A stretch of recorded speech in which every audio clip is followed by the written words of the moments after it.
Okay. What we're going to be seeing in Lesson 12, this is not done in chronological order. We are going to be going back 10 years. So, no President George Washington yet. We are going to discuss the Battle of Trenton, the Battle of Princeton. What is happening in this episode is that morale is not good. There were several losses. George Washington needed a win. And the reason he needed a win was in just 6 days, he was losing most of his army because the enlisted men were going to be done as of December 31st. So what we're going to see on the evening, Christmas evening, 1776, we're going to see George Washington crossing the Delaware. One of the things I want you guys to notice, Dave Stotts is going to show us where he crossed. There is a monument. 300 yards is all that river was at the point where George Washington was crossing. Also, weather was extremely bad to the point that the Hessian army was relieved of their duties of watching George Washington and his men. So the general, or let me see, the commander, his name was Colonel Rowell, relieved his men of his duties. No one's watching the river. George Washington is moving his men across. One of the things we're going to notice and we want to ask ourselves is who seriously made that call for the Hessians not to be watching Washington. Colonel Rowell had a serious drinking problem, and they took advantage of that. There's going to be 1,200 soldiers. Should have been watching Washington. It wasn't. Anyway, Washington had lost several men to hypothermia during this crossing. George Washington was a hard-working, brave, and sober man. Rowell, he was hardworking and brave, but he liked to drink. Let's also make a mental note of a man named Abraham Hunt. He is the man that was asked to throw a party, have the German commander Rowell at the party, and basically to get him inebriated. So we're going to see how that party affected the Battle of Trenton and the battle at Princeton. So we're going to watch Dave, and then we'll come back for some more thoughts.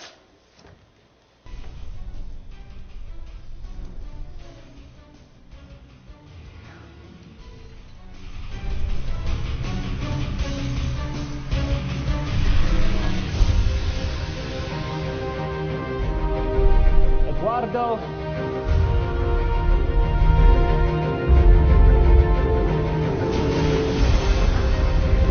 Dr. Warren and the Committee of Correspondence have sent us the warning.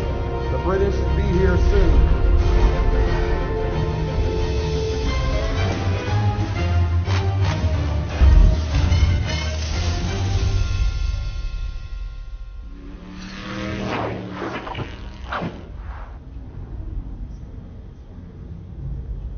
This is Washington Crossing Historic Park in Washington Crossing, Pennsylvania. Now, George Washington made his historic crossing of the Delaware on Christmas evening, 1776. Several factors made it the perfect night to cross. Washington knew that the Hessian army camped out over in Trenton would consider Christmas to be an unlikely night for an attack. Furthermore, the weather was dreadful. So dreadful, in fact, that the Hessian sentries, whose job it was to keep an eye on the river, had been given the night off. Let's review where we were in the war. Washington's first major battle was the Battle of Dorchester Heights in Boston. His strategy there had been brilliant, and he drove the British out of the city with their tail between their legs. That was in March 1776. In July, the Continental Congress adopted the Declaration of Independence. His next major encounter was Long Island in New York City, where he was driven out with his tail between his legs. The invading British Army had chased Washington across New Jersey after the loss of New York. The news of this had an effect on the American colonists that was perhaps quite opposite of what you might expect. Instead of being outraged and resentful, a defeatist mood was spreading throughout the colonies. To make matters even worse, enlistments for most of Washington's men were set to expire on December 31st. With morale so low, he had no idea how many men might leave. Washington faced a fairly desperate situation, but it is in such dire circumstances where heroes are made and legends are created. Time was not his friend, and a bold plan was needed. Washington had written the words "victory or death" on a piece of paper and left it on his desk. Such was the mindset of our future president. Fortunately for Washington, the British Army had not pursued him as aggressively as they should have. Instead of the full British Army camping nearby, there were only about 1,200 conscripted Hessian soldiers keeping an eye on him from across the river. Washington had a 1-2 punch in mind: attack the Hessians in Trenton, then attack the British up the road in Princeton. Now, what had saved Washington from being followed back across the Delaware after the retreat was the fact that he had gathered up virtually all the boats in this entire area. During the retreat, he had ordered that every single boat that could be located on the New Jersey side be taken as they retreated back to the Pennsylvania side of the Delaware. That cold, wet, miserable evening of his attack, Washington managed to get 2,400 men, horses, and Henry Knox and his artillery across the broad, ice-clogged Delaware River. It was so miserable, Washington lost several men to hypothermia. Now, just to sort of kind of give you a glimpse of the scope of that endeavor, without the 18th century technology and the bad weather, I thought I might drive across the Delaware. No, not on that safe, modern, useful bridge that we saw earlier. No, since this is drive-through history, I thought I would drive across the Delaware in a car. Or a boat, really. It's, well, kind of a bar or a coat. I mean, it's a boat car. I'm the king of the world!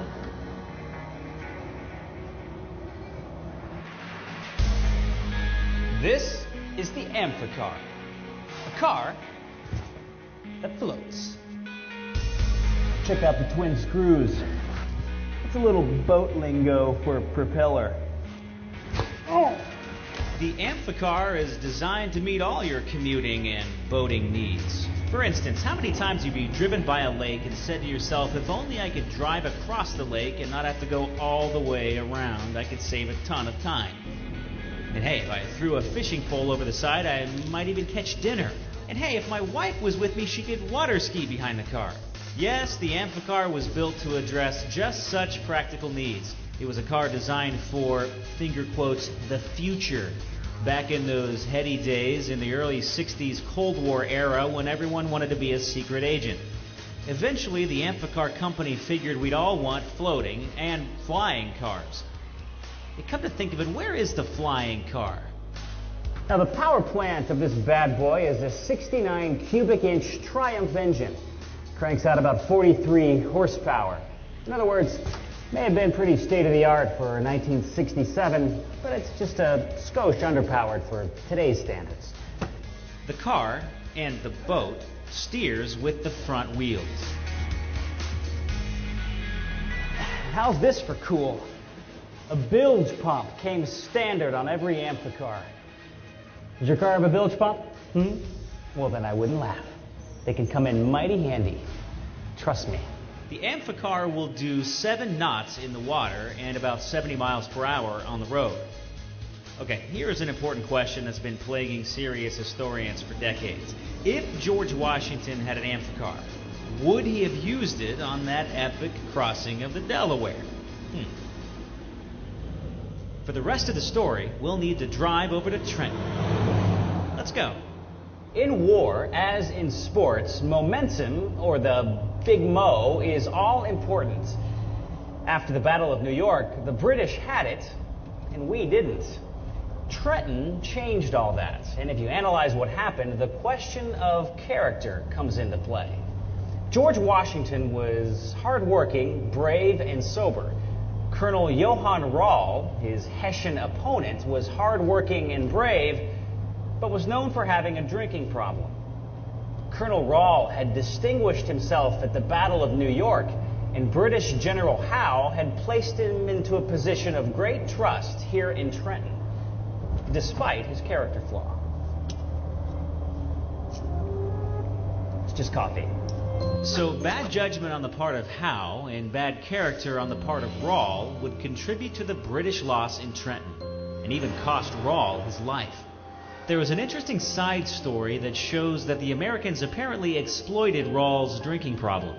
Abraham Hunt, an unsung hero in the Battle of Trenton, was given the job of staying up half the night and having a party with Colonel Rall. Their heavy toasting and drinking left Colonel Rall in no position to fight when Washington arrived early on the morning of December 26, 1776.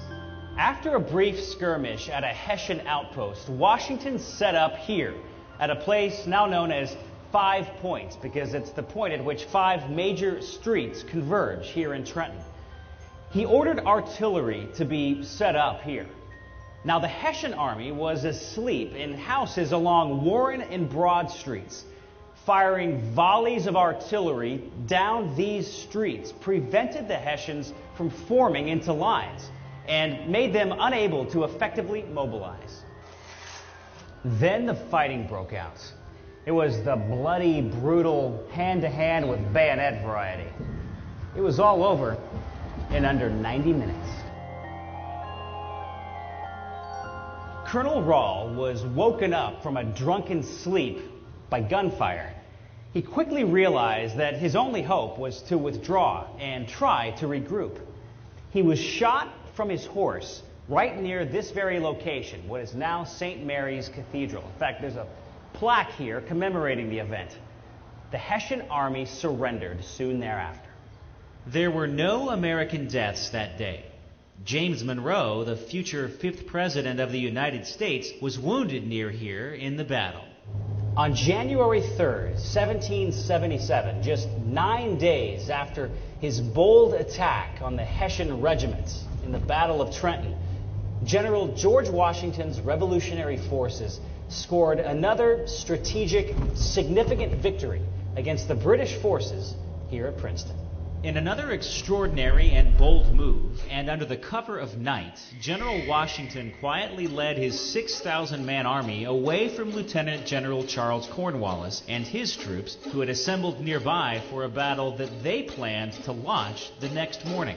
Washington had left behind a small decoy detachment. About 500 Pennsylvania militia were given the job of acting like they were 6,000 men. They made large campfires and a lot of shoveling noises to disguise the departure of the American soldiers and to fool Cornwallis into thinking that they were preparing for battle. Washington crept around Cornwallis in a large arc and then marched his army through the night over a back road toward Princeton until he reached the Quaker Bridge over Stony Brook, about a mile south of town. Then he split his army into 2 parts, the left wing under General Nathaniel Greene and the larger right wing under General John Sullivan. Washington had intended to attack Princeton before dawn, but he was behind schedule and the sun was rising.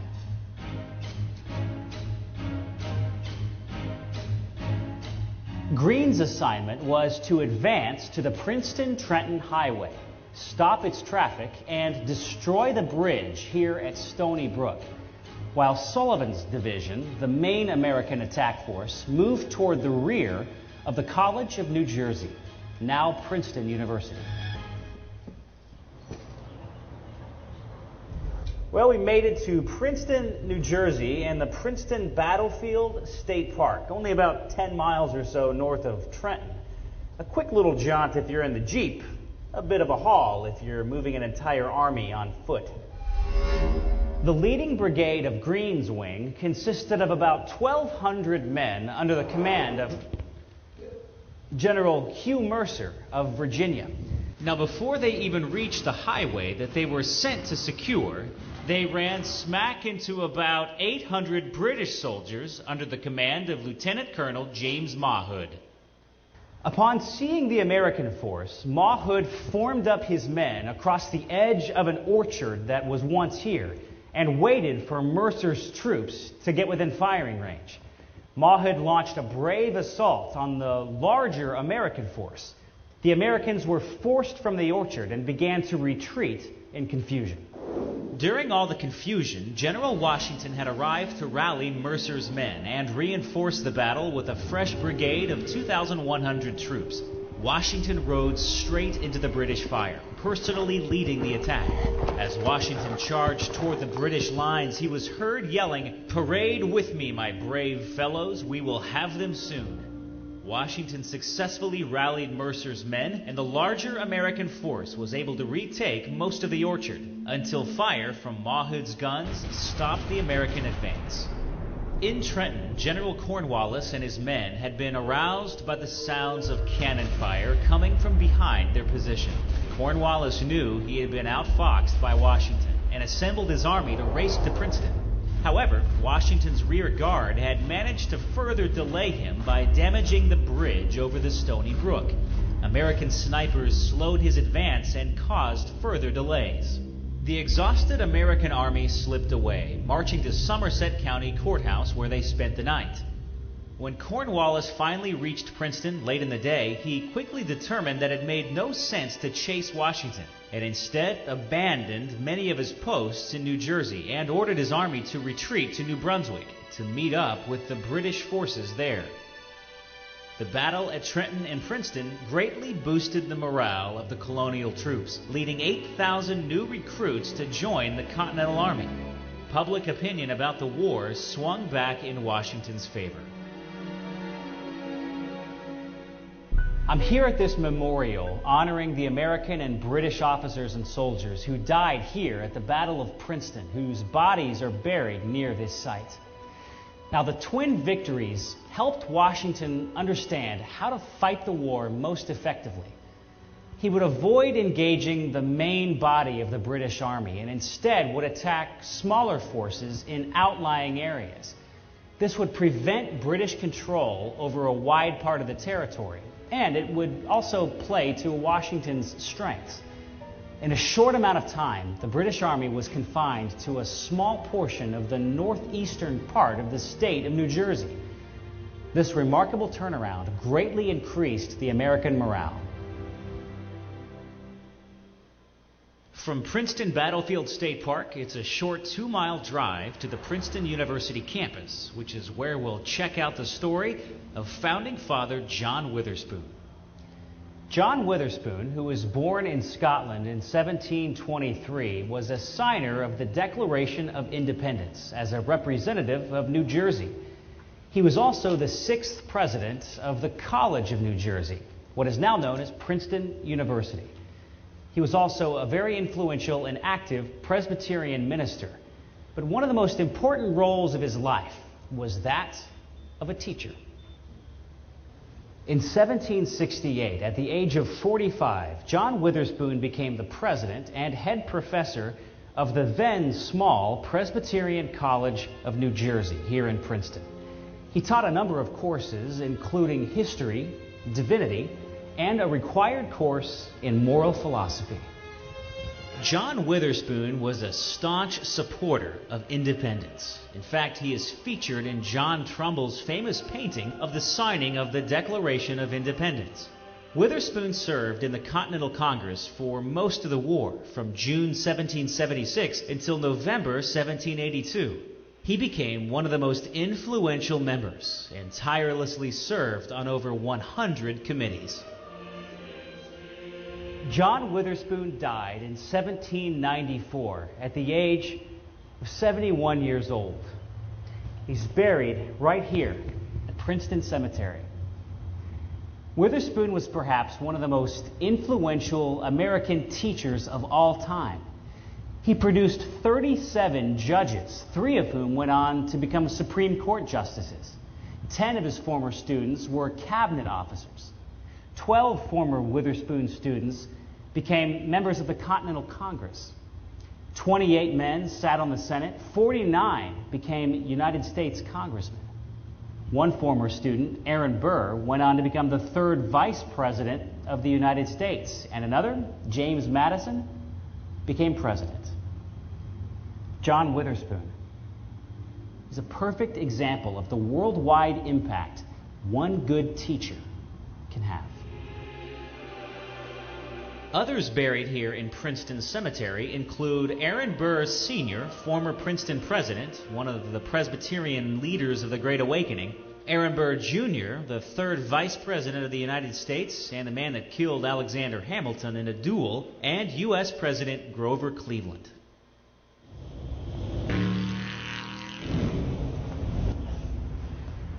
After his two victories at Trenton and Princeton, Washington brought his army here to Morristown, New Jersey. Now, Washington's first headquarters was located at Jacob Arnold's Tavern in the center of town, and later it was brought here to what is known as the Ford Mansion. Now, because the army camped here for 2 winters, Morristown is known as the military capital of the Revolution. Morristown was selected also because of its strategic location between Philadelphia and New York. It also has a number of natural resources and local industries that helped equip the army. Morristown National Historical Park consists of 3 sites: the Ford Mansion, Fort Nonsense, and Jockey Hollow. Jockey Hollow sits a few miles south of Morristown, once the site of the Continental Army's encampment. Fort Nonsense once occupied a high hilltop overlooking Morristown. Hold on a second. The Ford Mansion atop a beautiful hilltop in Morristown was the site of the 1779 to 1780 headquarters of George Washington. That brutal winter remains the coldest on record for New Jersey and was the worst winter of the Revolutionary War. Some of the troops were actually starving. The situation was complicated by extreme inflation of money and lack of pay for the army. To paraphrase New Jersey founding father Thomas Paine, these were times that tried men's souls.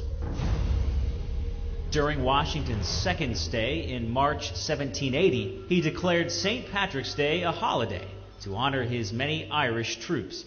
Martha Washington traveled from Virginia and was present with George each winter throughout the war.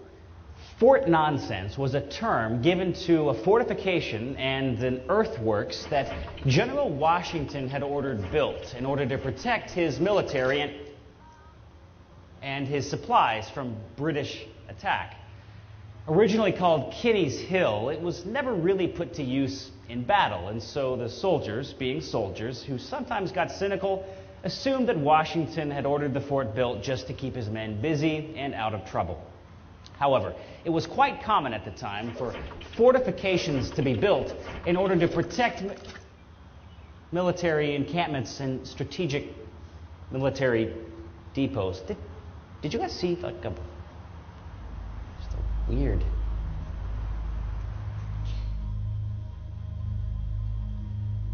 One of the rooms here at the Ford Mansion that served a multiple purpose was this dining room. It's a dining room, but it also was where Washington met with his officers to plan his strategy and manage the war. As you can see, it's only a couple of hundred square feet, but this was the Pentagon of 1780. In his farewell address, Washington warned the young nation to be cautious of foreign entanglements. He saw Europe as the source for potentially endless conflict and did not see it in America's interest to get involved. The modern Pentagon is 6.5 million square feet, 17 miles of hallways, and 6 zip codes. I'm not making a political statement here, just pointing out how much has changed. Morristown played an important part in the Revolutionary War. It's a bit off the beaten path, but it's a beautiful community and well worth a visit.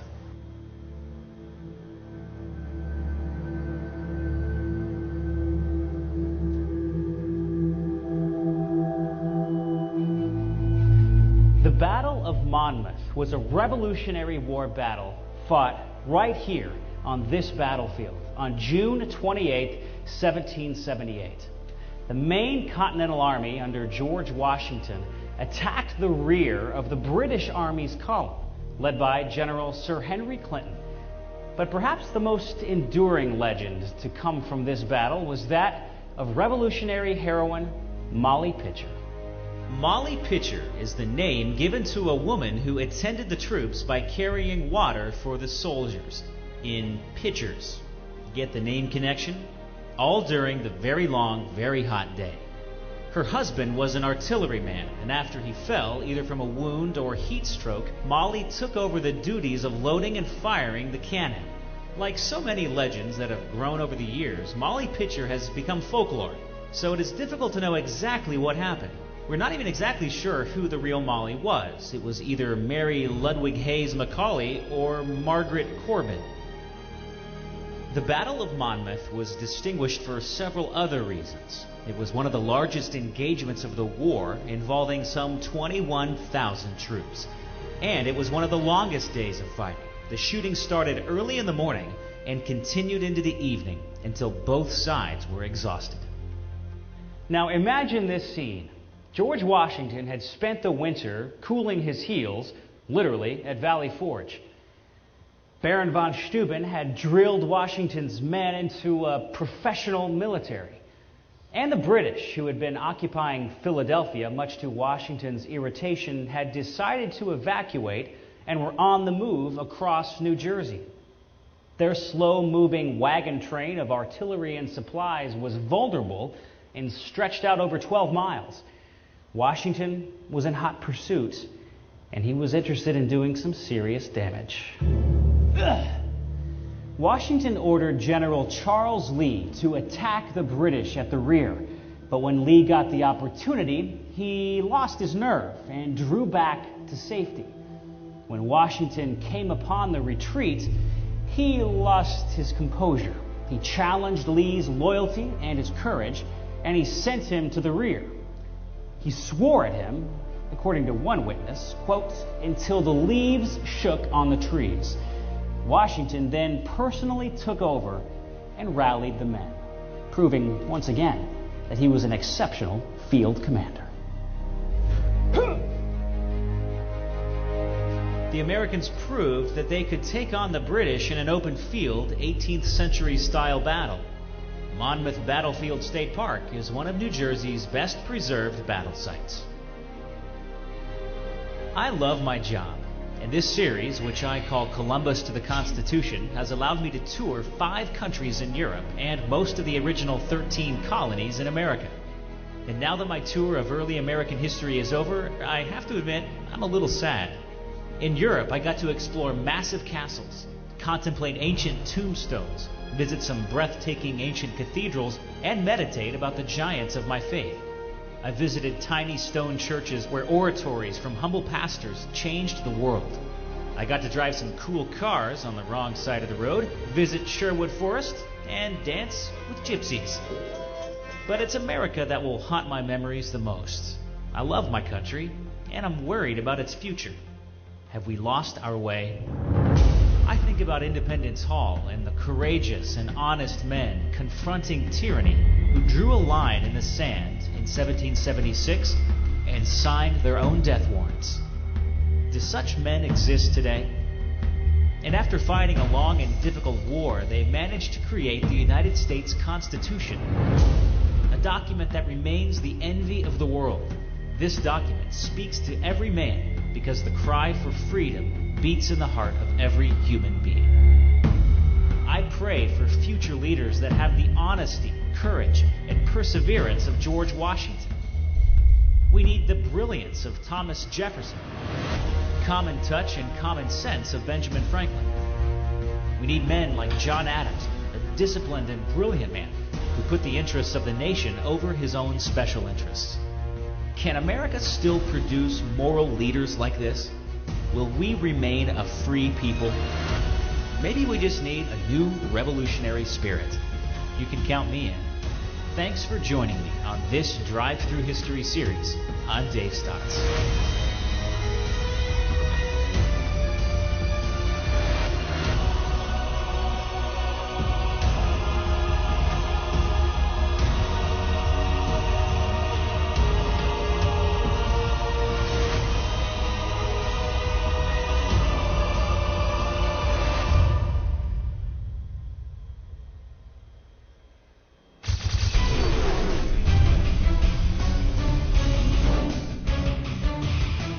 congregation led by a fellow...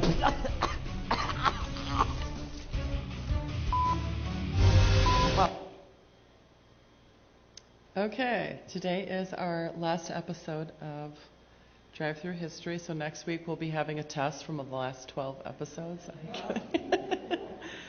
Okay, let's go through some of the questions.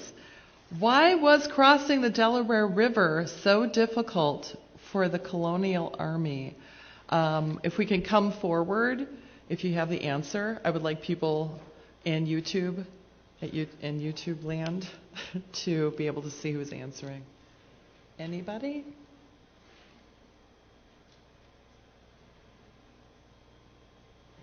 Why was crossing the Delaware River so difficult for George Washington and his men? Do you guys remember?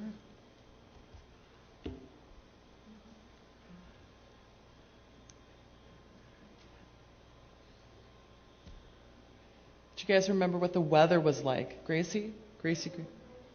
It was winter.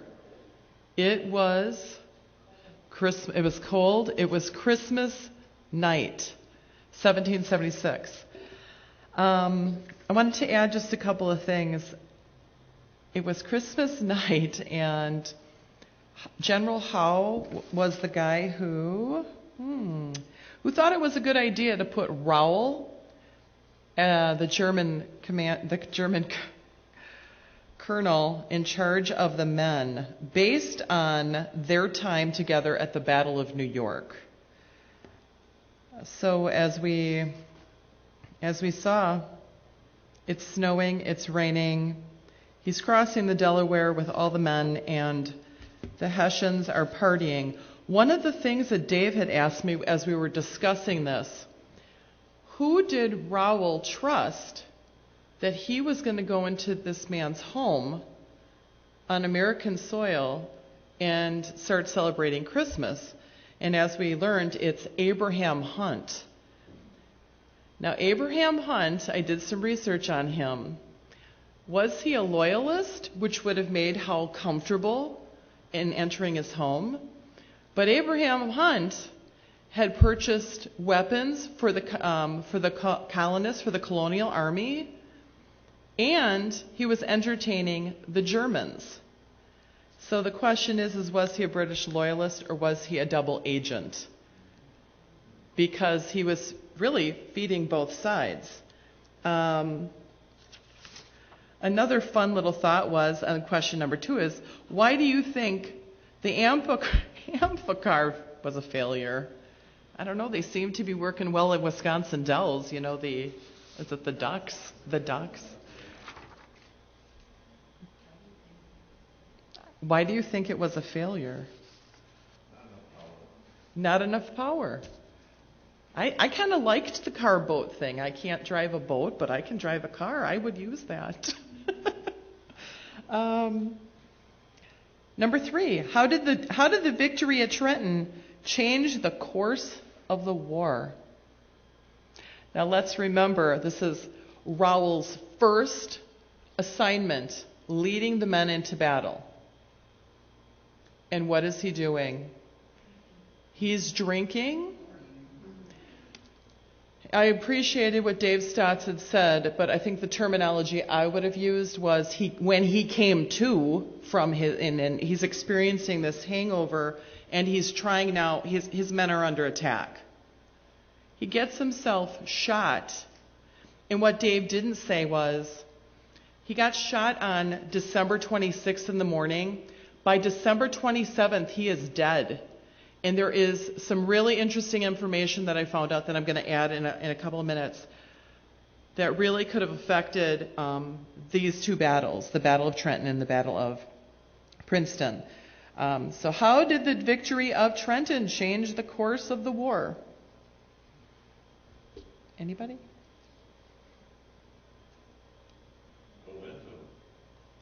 Momentum. Thank you, Virg. Yep, momentum. What had happened was George Washington, as the leader, knew he had 6 days to figure out how he was going to keep his army together. The enlistment expired the 31st. It's Christmas Day. he probably had thousands of men leaving because of the loss. He needed a win. Now, it says the colonial victory at Trenton stopped the momentum of the British and boosted the morale of the colonial army, causing more troops to enlist. Do we remember how many troops enlisted after the Battle of Trenton / Princeton? Yes, thank you, Patty. 8,000. Yep. Okay, one thing I'm going to add that Dave did not talk about was the night that Abraham Hunt is hosting Raoul. There's a knock at the door. No one's watching George Washington. However, at Hunt's residence, one of Raoul's, or maybe several of his men, come with a note.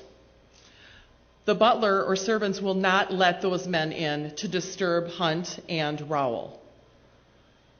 They send the men away. They take the note to Raoul, and Raoul does this with the note. Never looks at the note. When Raoul dies on December 27th, they find the note, and the note reads, "George Washington's on the move." And I said to Dave this morning, how awesome the Lord is, because it is looking bad. They're already in Trenton. He's got to move. Washington's got to move men, and they're knocking on the door of Hunt, where Raoul is. He's going to come out. He's going to get his men motivated and have another win. I think he was so inebriated that, it was so cool. It is so cool to watch the hand of the Lord. I'm sure there was a lot of praying. So that was something I hadn't known, that there was a warning note, but Raoul did not take advantage of that. Let's see, question number 4. Washington would regularly lead his troops from the front lines into battle. What does this say about his character and ability as a leader?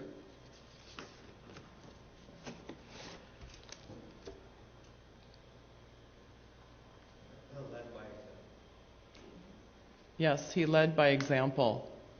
I'll be honest, I was surprised that he was losing it all over Lee. He was swearing at him until the leaves were shaking or something. But Lee is your commander. He's leading the troops. And I would believe that Lee would know the pressure that Washington was under to continue to have his army intact. And when Lee was going to show the troops what a strong leader looks like. Let's see. I had a couple of questions here real quick for the kids.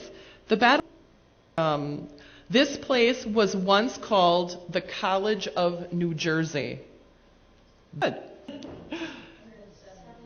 17. Good.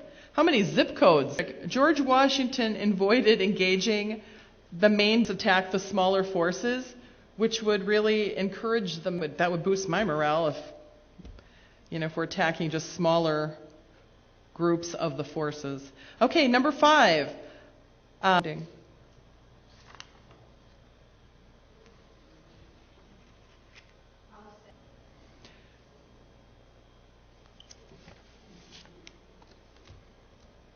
This series has encouraged me to go and visit a lot of different. We don't really. Does anyone have any other thoughts?